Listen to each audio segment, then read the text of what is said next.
मातु शरण हूँ आपकी, दो श्री और संतोष।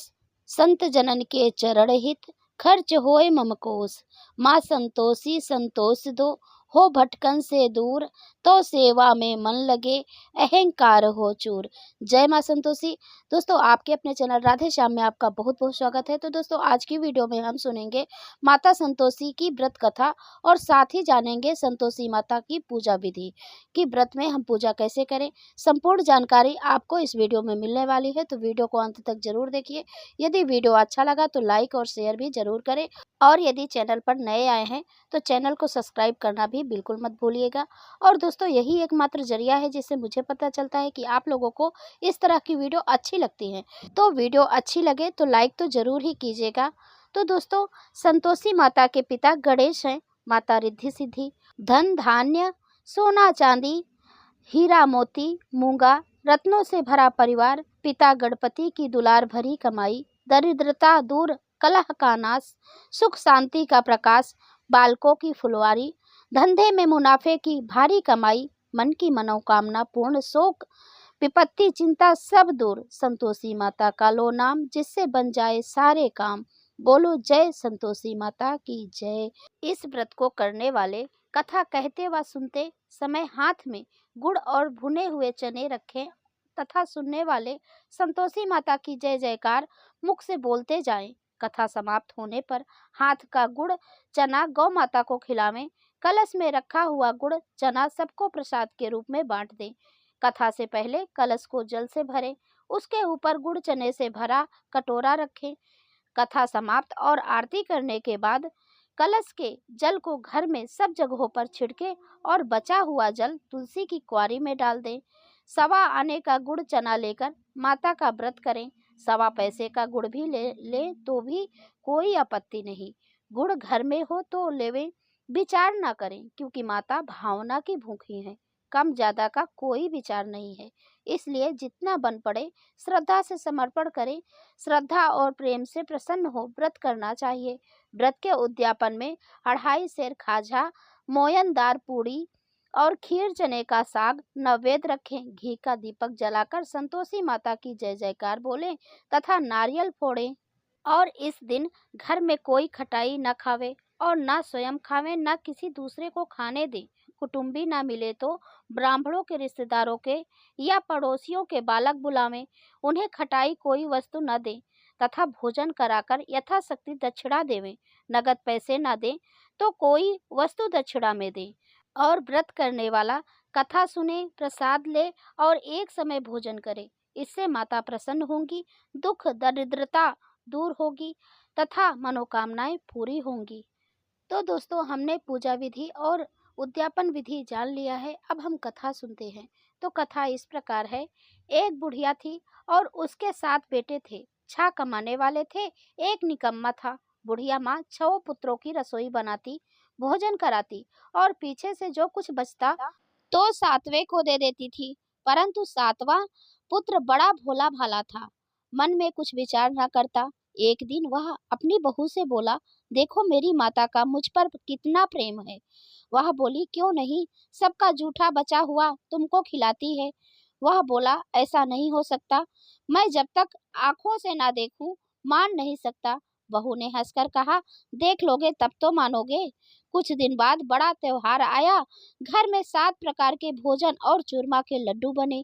वह परीक्षा लेने के लिए सिर दर्द का बहाना कर पतला कपड़ा सिर पर ओढ़कर रसोई घर में सो गया और कपड़े में से सब देखता रहा। 6 भाई भोजन करने आए। उसने देखा माँ ने उनके लिए सुंदर सुंदर आसन बिछाए, 7 प्रकार की रसोई परोसी। वह आग्रह करके जिमाती रही। वह देखता रहा।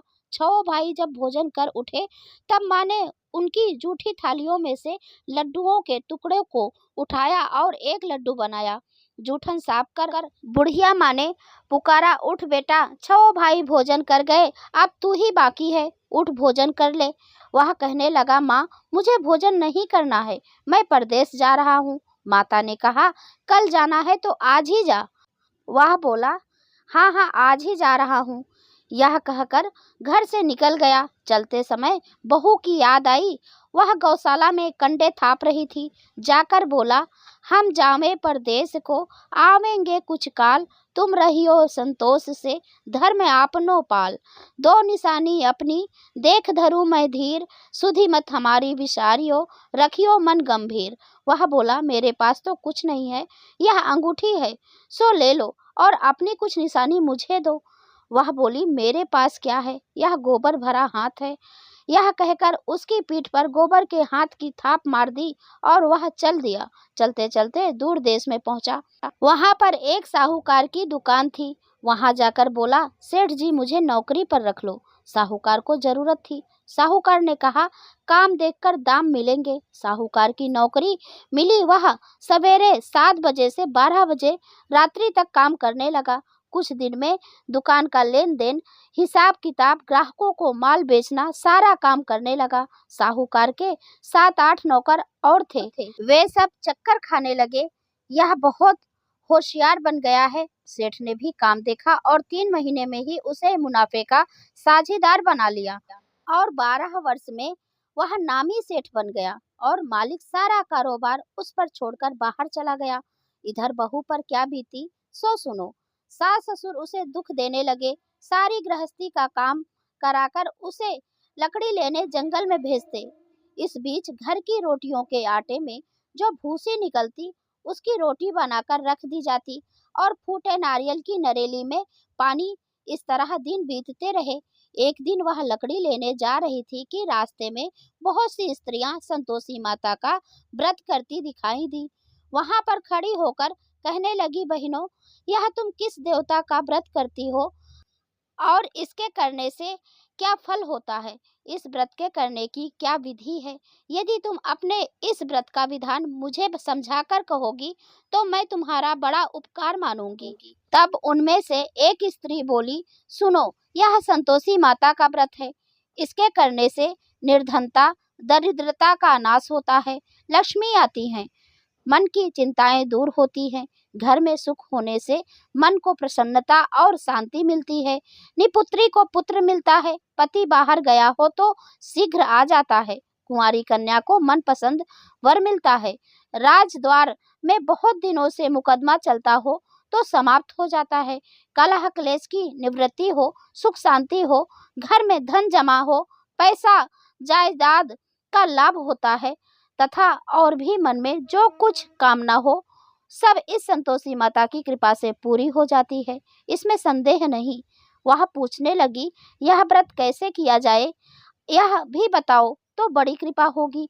स्त्री कहने लगी, 1.25 आने का गुड़ चना लेना, इच्छा हो तो 5.25 आने का लेना, या 1.25 रुपए का भी सहूलियत के अनुसार लेना, बिना परेशानी, श्रद्धा और प्रेम से जितना भी बन सके सवाया लेना।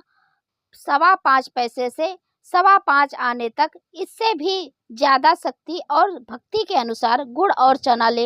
हर शुक्रवार को निराहार रहकर कथा कहना सुनना, इसके बीच क्रम टूटे नहीं, लगातार नियम पालन करना। सुनने वाला कोई ना मिले तो घी का दीपक जलाकर उसके आगे जल के पात्र को रख कर कथा कहें, परंतु नियम ना टूटे जब तक कार्य सिद्ध न हो। नियम पालन करना और कार्य सिद्ध हो जाने पर व्रत का उद्यापन करना। 3 मास में माता पूरा फल प्रदान करती हैं। यदि किसी के खोटे ग्रह हो तो भी माता 1 वर्ष में अवश्य कार्य सिद्ध करती हैं। कार्य सिद्ध होने पर ही उद्यापन करना चाहिए, बीच में नहीं। उद्यापन में 2.5 सेर आटे का खाजा तथा इसी अनुसार से खीर तथा चने का साग करना। 8 लड़कों को भोजन कराना। जहाँ तक मिले देवर जेठ भाई बंधु कुटुंब के लड़के लेना, ना मिले तो रिश्तेदारों और पड़ोसियों के लड़के बुलाना, उन्हें भोजन करा, यथाशक्ति दक्षिणा देना। माता का नियम पूरा करना। उस दिन घर में कोई खटाई न खावे। सुन बुढ़िया की बहू चल दी। रास्ते में लकड़ी के बोझ को बेच दिया और उन पैसों से गुड़ चना ले माता के व्रत की तैयारी कर ली। आगे चली और सामने मंदिर देख पूछने लगी, यह मंदिर किसका है? सब कहने लगे, संतोषी माता का मंदिर है। यह सुन माता के मंदिर में जा माता के चरणों में लौटने लगी, विनती करने लगी, माँ मैं दीन हूँ, निपट मूर्ख हूँ, व्रत के नियम कुछ नहीं जानती हूँ, मैं बहुत दुखी हूँ। हे माता जगत जननी, मेरा दुख दूर कर, मैं तेरी शरण हूँ। माता को दया आई। एक शुक्रवार बीता कि दूसरे शुक्रवार को ही उसके पति का पत्र आया और तीसरे को उसका भेजा हुआ पैसा आ पहुंचा। यह देखकर जेठानी मुंह सिकोड़ने लगी। इतने दिनों बाद इतना पैसा आया, इसमें क्या बढ़ावा है। लड़के ताने देने लगे। काकी के पास अब पत्र आने लगे, रुपया आने लगा। अब तो काकी की खातिर बढ़ेगी, अब तो काकी बुलाने से भी नहीं बोलेगी। बेचारी सरलता से कहती, भैया पत्र आवे, रुपया आवे तो हम सबके लिए अच्छा है। ऐसा कहकर आंखों में आंसू भरकर संतोषी माता के मंदिर में मातेश्वरी के चरणों में गिरकर रोने लगी।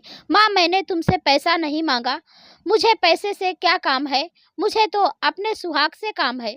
मैं तो अपने स्वामी के दर्शन और सेवा मांगती हूँ। तब माता ने प्रसन्न होकर कहा, जा बेटी, तेरा स्वामी आएगा। यह सुन खुशी से बावली हो घर जाकर काम करने लगी। अब संतोषी माँ विचार करने लगी, इस भोली पुत्री से मैंने कह तो दिया तेरा पति आएगा, पर आएगा कहाँ से। वह तो इसे स्वप्न में भी याद नहीं करता, उसे याद दिलाने मुझे जाना पड़ेगा। इस तरह माता उस बुढ़िया के बेटे के पास जा स्वप्न में प्रकट हो कहने लगी, साहूकार के बेटे, सोता है या जागता है।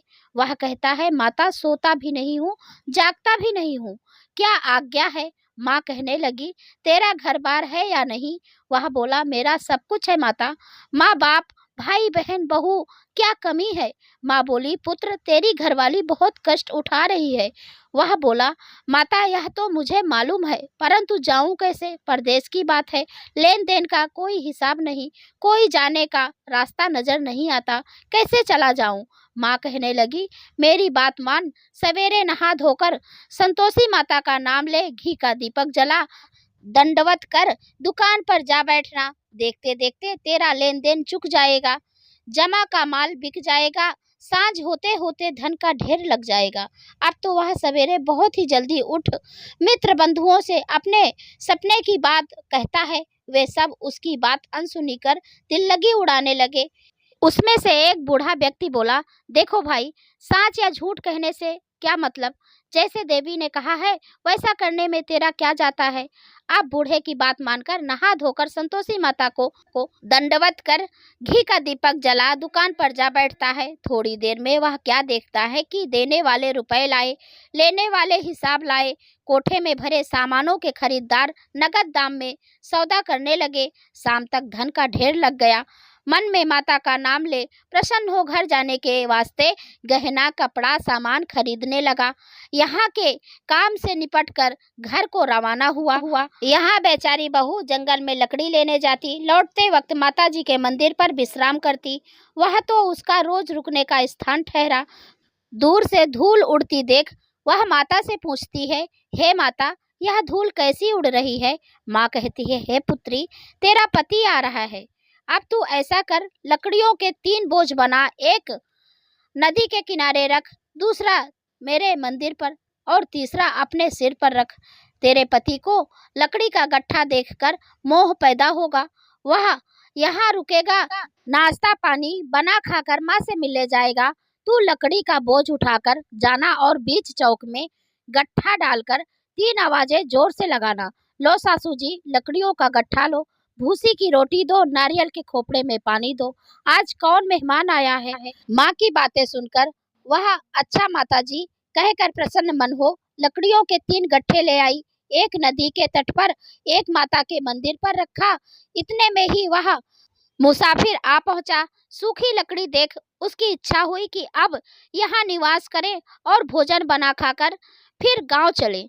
इस प्रकार भोजन बना विश्राम ले गांव को गया। उसी समय बहू सिर पर लकड़ी का गट्ठा लिए आती है, उसे आंगन में डालकर जोर से 3 आवाज देती है, लो सासू जी, लकड़ी का गट्ठा लो, भूसी की रोटी दो, नारियल के खोपड़े में पानी दो, आज कौन मेहमान आया है। यह सुनकर उसकी सास अपने दिए हुए कष्टों को भुलाने हेतु कहती है, बहू ऐसा क्यों कहती हो, तेरा मालिक ही तो आया है, आ बैठ, मीठा भात खाकर कपड़े गहने पहन। इतने में आवाज सुनकर उसका स्वामी बाहर आता है और अंगूठी देख व्याकुल हो जाता है। माँ से पूछता है, यह कौन है। माँ कहती है, बेटा, यह तेरी बहू है। आज 12 वर्ष हो गए जब से तू गया है तब से सारे गांव में जानवर की तरह भटकती फिरती है, काम काज घर का कुछ करती नहीं, चार समय आकर खा जाती है। अब तुझे देखकर भूसी की रोटी और नारियल के खोपड़े में पानी मांगती है। वह लज्जित हो बोला, ठीक है माँ, मैंने इसे भी देखा है और तुम्हें भी। अब मुझे दूसरे घर की चाबी दो और मैं उसमें रहूंगा। ठीक है बेटा, जैसी तेरी मर्जी। यह कहकर माँ ने ताली का गुच्छा पटक दिया। उसने लेकर दूसरे कमरे को खोलकर सारा सामान जमाया। एक दिन में ही वहां राजा के महल जैसा ठाट बाट बन गया। अब क्या था, वह सुख भोगने लगी। तत्पश्चात अगला शुक्रवार आया। उसने अपने पति से कहा, मुझे माता का उद्यापन करना है। उसका पति बोला, बहुत अच्छा, खुशी से कर ले। तुरंत ही वह उद्यापन की तैयारी करने लगी। जेठ के लड़के को भोजन के लिए कहने गई। उसने मंजूर किया, परंतु पीछे अपने बच्चों को सिखलाती है, देखो रे, भोजन के बाद सब लोग खटाई मांगना, जिससे इसका उद्यापन पूरा ना हो। लड़के जिमने आए, खीर पेट भरकर खाई, परंतु जब बात याद आई तो कहने लगे, हमें कुछ खटाई खाने को दो, खीर खाना हमें भाता नहीं। देखकर अरुचि होती है। लड़के उठ खड़े हुए, बोले, पैसे लाओ। भोली बहू कुछ जानती न थी, सो उन्हें पैसे दे दिए। लड़के उसी समय उठ करके इमली ले खाने लगे। यह देखकर बहू पर माताजी ने कोप किया। राजा के दूत उसके पति को पकड़ कर ले गए। जेठ जेठानी मनमाने खोटे वचन कहने लगे। लूट लूट कर धन इकट्ठा कर लाया था, सो राजा के दूत उसे पकड़ कर ले गए हैं। अब सब मालूम हो जाएगा जब जेल की रोटी खाएगा। बहू से यह वचन सहन नहीं हुआ। रोती रोती माता के मंदिर में गई और कहने लगी, माता, तुमने यह क्या किया? हंसाकर क्यों रुलाने लगी? माता बोली, पुत्री, तूने उद्यापन करके मेरा व्रत भंग किया है। इतनी जल्दी सब बातें भुला दी। वह कहने लगी, माता, भूली तो नहीं हूँ, ना कुछ अपराध किया है, मुझे तो लड़कों ने भूल में डाल दिया है, मैंने भूल से उन्हें पैसे दे दिए, मुझे क्षमा करो माँ, मुझे क्षमा करो। माँ बोली, ऐसी भी भूल होती है। वह बोली, मुझे माफ कर दो, मैं फिर तुम्हारा उद्यापन करूंगी। माँ बोली, अब भूल मत करना। वह बोली, अब भूल नहीं होगी। अब बताओ वे कैसे आवेंगे? माँ बोली, पुत्री, जा, तेरा मालिक तुझे रास्ते में ही आता मिलेगा। वह निकली, रास्ते में पति आता मिला। उसने पूछा, तुम कहाँ गए थे? वह कहने लगा, इतना धन जो कमाया है उसका टैक्स राजा ने मांगा था, वह भरने गया था। वह प्रसन्न हो बोली, भला हुआ, अब घर चलो। कुछ दिन बाद फिर शुक्रवार आया। वह बोली, मुझे माता का उद्यापन करना है। पति ने कहा, करो। वह फिर जेठानी के लड़कों से भोजन को कहने लगी। जेठानी ने एक दो बातें सुनाई और लड़कों को सिखा दिया कि तुम लोग पहले ही खटाई मांगना। लड़के खाना खाने से पहले ही कहने लगे, हमें खीर खाना नहीं भाता, जी बिगड़ता है, कुछ खटाई खाने को दो। बहू बोली, खटाई खाने को नहीं मिलेगी, खाना हो तो खाओ। यह कहकर ब्राह्मणों के लड़के लाकर भोजन कराने लगी। यथाशक्ति दक्षिणा की जगह एक एक फल उन्हें दिया। इससे संतोषी माता प्रसन्न हो गई। माता की कृपा होते ही 9वें मास उसको चंद्रमा के समान सुंदर पुत्र प्राप्त हुआ। पुत्र को लेकर प्रतिदिन माताजी के मंदिर को जाने लगी। माँ ने सोचा कि रोज आती है, आज क्यों ना मैं ही उसके घर चलूं, इसका आसरा देखूं तो सही। यह विचार कर माता ने भयानक रूप बनाया। गुड़ और चने से सना मुख, ऊपर से सूंड के समान ओठ, उस पर मक्खियां भिनभिना रही हैं। देहली पर पैर रखते ही उसकी सास चिल्लाई, देखो रे, कोई चुड़ैल डाकनी चली आ रही है, लड़कों इसे भगाओ, नहीं तो किसी को खा जाएगी। लड़के डरने लगे, चिल्लाकर खिड़की बंद करने लगे। बहू रोशनदान से देख रही थी। प्रसन्नता से पगली होकर चिल्लाने लगी, आज मेरी माँ मेरे घर आई है। यह कहकर बच्चे को दूध पिलाने से हटाती है। इतने में सास का क्रोध फूट पड़ा। मेरी राण इसे देखकर कैसे उतावली हुई, जो बच्चे को पटक दिया। इतने में माँ के प्रताप से जहाँ देखो वहाँ लड़के लड़के नजर आने लगे। बहू बोली, माँ जी, मैं जिनका व्रत करती हूँ यह वही संतोषी माता है। इतना कहकर झट से सारे घर के किवाड़ खोल दिए। सबने माता के चरण पकड़ लिए और विनती कर कहने लगे, हे माता, हम मूर्ख हैं, हम अज्ञानी हैं, तुम्हारे व्रत की विधि हम नहीं जानती, तुम्हारा व्रत भंग कर हमने बड़ा अपराध किया है। हे माता, आप हमारे अपराध को क्षमा करो। इस प्रकार माता प्रसन्न हुई। हे माता, बहू को जैसा फल दिया वैसा सबको दे। जो यह कथा कहे या सुने उसका मनोरथ पूर्ण हो। तो एक बार प्रेम से बोलिए संतोषी माता की जय। तो कथा के बाद हमें आरती करनी चाहिए, तो आरती हमेशा खड़े होकर करना चाहिए। तो चलिए आरती कर लेते हैं। जय संतोषी माता मैया, जय संतोषी माता, अपने सेवक जन को सुख संपत्ति दाता। जय संतोषी माता, सुंदर चीर सुनहरी माँ धारण कीन्हो, हीरा पन्ना दम के तन श्रृंगार लीन्हो। गेरू लाल छटा छवि बदन कमल सोहे, मंद हसत करुणामयी त्रिभुवन जन मोहे। मंद हसत करुणामयी त्रिभुवन जन मोहे। जय संतोषी माता, स्वर्ण सिंहासन पर बैठी चंवर ढुरे प्यारे, धूप दीप नैवेद्य मधुमेवा भोग धरे न्यारे। गुड़ अरु चना परम प्रियता में संतोष कियो, संतोषी कहलाई भक्तन वैभव दियो। शुक्रवार प्रिय मानत आज दिवस सोही, भक्त मंडली छाई कथा सुनत मोही। जय संतोषी माता मैया, जय संतोषी माता। मंदिर जगमग ज्योति मंगल ध्वनि छाई, विनय करे हम बालक चरणन सिर नाई। जय संतोषी माता, भक्ति भाव पूजा अंगीकृत की जय, जो मन बसे हमारे इच्छित फल दी जय। जय संतोषी माता, दुखी दरिद्री रोगी संकट मुक्त किए, बहुधन धान्य भरे सुख सौभाग्य दिए। जय संतोषी माता, ध्यान धरो जाने तेरो, मन वांछित फल पायो।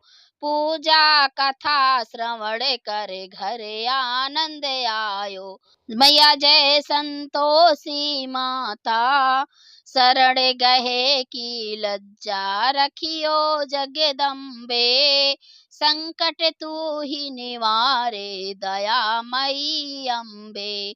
जय संतोषी माता, संतोषी माता जी की आरती जो कोई जन गावे, रिद्धि सिद्धि सुख संपत्ति जी भर के पावे। जय संतोषी माता, जय संतोषी माता मैया, जय संतोषी माता।